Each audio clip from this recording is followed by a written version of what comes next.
Alan, for 29 minutes there, we were reasonably well on top, and then Rovers scored against a run of play. That's what happens when you come to the higher level. Clubs where if you don't take your chances and then you give them a mistake like that, you'll end up losing the game and get punished, and that's exactly what happened. It was, as I say, the first half an hour I thought we were probably the better team.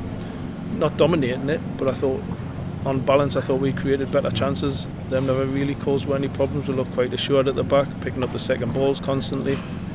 And then one ball is a lump forward, and that's all it was. It wasn't a play, it was just a lump forward, and we'd never have any communication there, and all of a sudden it's a goal. And then you can see it. I think everyone will see it. Every Dalton fan that watched that game will see it, that everything changed on that moment, and mentally it got to the lads. You could see that, and it affected the rest of the game, which I've said you kind of do that. You kind of concede a goal and then not continue what you were doing prior to that, but unfortunately you kind of get that message across quick enough, and then they end up giving silly goals away straight after that.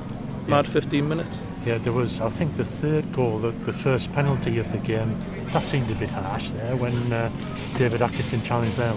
It was. He wasn't going anywhere. I didn't think Aki needed to make the challenge. The kid had already took the ball out to play, so I think Aki shouldn't even give the referee a decision to make, so forth. But it was just, say, the manner of the goals is really disappointing to me. And it's just, then our heads went down and no one really wanted the ball. I think you could see that.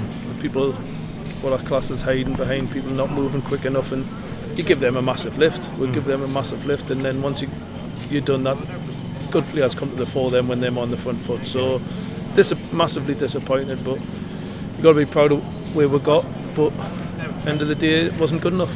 Yeah, there was another penalty as well. I think it was Tony McMahon. He was adjudged to a foul there, lad. Again, the referee. You can get on with the referee. Any time them went down, it was a foul. Every time we went down, it wasn't.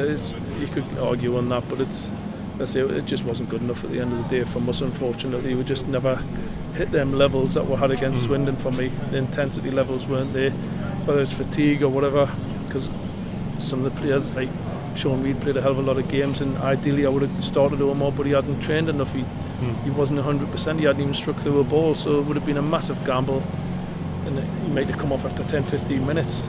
So it's disappointing that we never had a fully fit midfield in there at that moment in time, because we'll obviously been missing a couple of games there. So disappointing, but I think that's where we lost the battle in that midfield. We lost the second balls too much and never got enough going forward.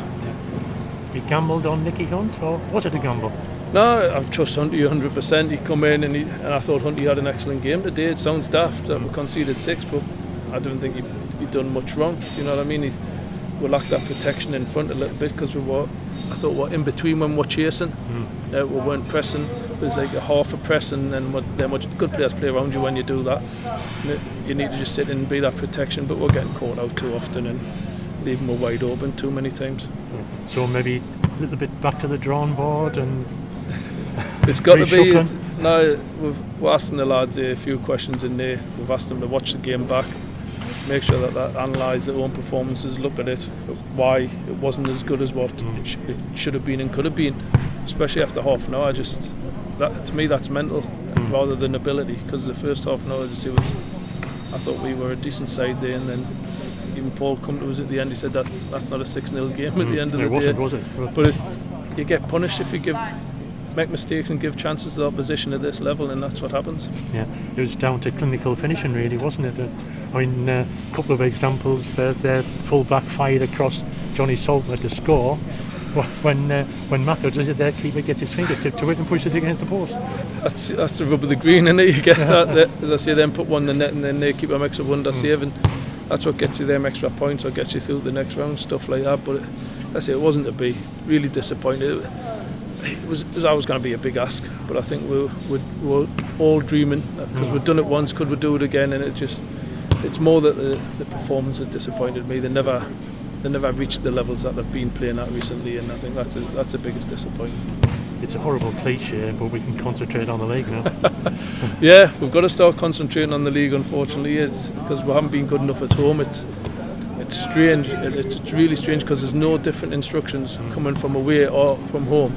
It's just that seem to be a little bit tentative for some reason, and it's mental. It's nothing to do with, we've seen what they're capable of, these lads, and they just need to be big enough and get out there and once across that white line and put in a performance that we know they're capable of.